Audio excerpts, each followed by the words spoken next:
Assalamualaikum warahmatullahi wabarakatuh. Kami dari kelompok 2 mata kuliah Strategi dan Media Pembelajaran akan menjelaskan strategi pembelajaran inquiry bersertakan anggota Edward Manda Junior, Diki Abdul Wahyu Saputra, Desi Budiarti, dan Nanda Mulyani. Pendahuluan. Guru perlu mengenal berbagai jenis strategi belajar mengajar sehingga dapat memilih strategi manakah yang paling tepat untuk suatu bidang pengajaran.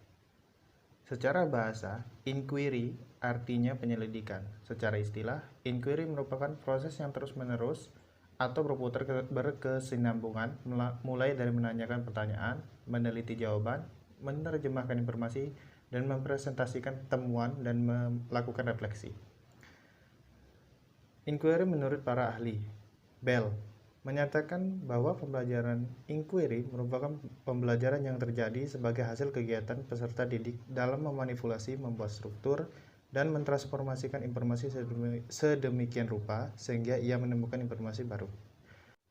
Kaufman dalam Abidin, inquiry learning adalah model pembelajaran secara langsung melibatkan siswa untuk berpikir, mengajukan pertanyaan, melakukan kegiatan eksplorasi dan eksperimen sehingga siswa mampu menyajikan solusi atau ide yang bersifat logis dan ilmiah.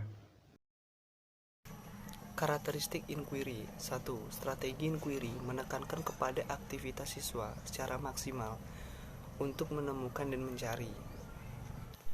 2. Seluruh aktivitas yang dilakukan siswa diarahkan untuk mencari dan menemukan jawaban sendiri dari sesuatu yang dipertanyakan. 3. Tujuan dari penggunaan strategi pembelajaran inquiry yaitu untuk mengembangkan pola berpikir secara sistematis, logis, dan kritis. Prinsip-prinsip inquiry. A. Berorientasi pada pengembangan intelektual. B. Prinsip interaksi. C. Prinsip bertanya. D. Prinsip untuk belajar berpikir. E. Prinsip keterbukaan. 1. Berorientasi pada pengembangan intelektual. Keberhasilan dari proses pembelajaran dengan menggunakan metode inquiry bukan ditentukan oleh sejauh mana siswa menguasai materi pelajaran, akan tetapi sejauh mana siswa beraktivitas dalam mencari dan menemukan sesuatu. 2. Prinsip interaksi. Pembelajaran adalah proses interaksi, baik interaksi antar siswa maupun interaksi siswa dengan guru. Merupakan interaksi antara siswa dengan lingkungan. Poin ketiga, prinsip bertanya. Kemampuan guru untuk bertanya dalam setiap langkah inquiry sangat diperlukan, baik bertanya untuk melacak maupun bertanya untuk menguji kemampuan. Poin keempat, prinsip belajar untuk berpikir. Proses mengembangkan potensi seluruh otak, baik otak kiri maupun otak kanan, otak reptil, otak limbik maupun neokorteks. Poin kelima, prinsip keterbukaan. Tugas guru adalah menyediakan ruang untuk memberikan kesempatan kepada siswa mengembangkan hipotesisnya dan secara terbuka membuktikan kebenaran hipotesis yang diajukan.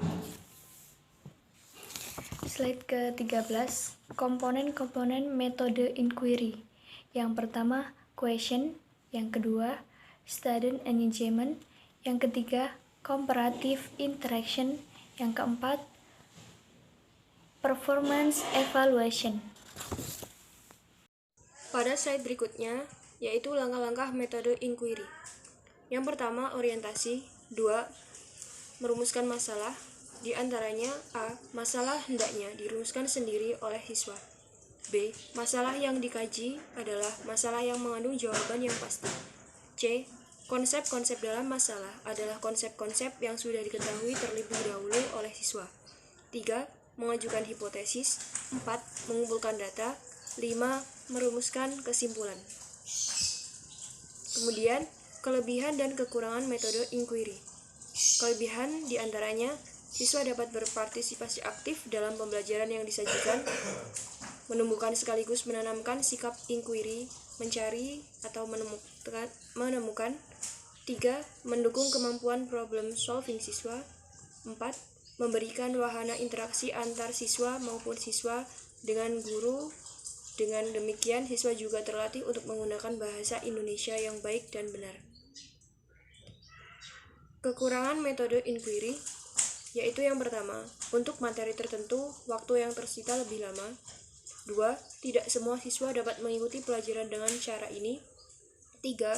Tidak semua topik disampaikan dengan metode ini cocok. Umumnya topik-topik yang berhubungan dengan prinsip dapat dikembangkan dengan model penemuan terbimbing. Yang terakhir ialah kesimpulan. Tujuan utama pendekatan inquiry adalah untuk melatih kemampuan siswa dalam meneliti, menjelaskan fenomena, dan memecahkan masalah secara ilmiah. Karena pada dasarnya, secara intuitif, setiap individu cenderung melakukan kegiatan ilmiah, yaitu mencari tahu atau memecahkan masalah. Oke, mungkin sekian presentasi dari kami. Dari kelompok 2, kami ucapkan terima kasih. Kami akhiri, wassalamualaikum warahmatullahi wabarakatuh.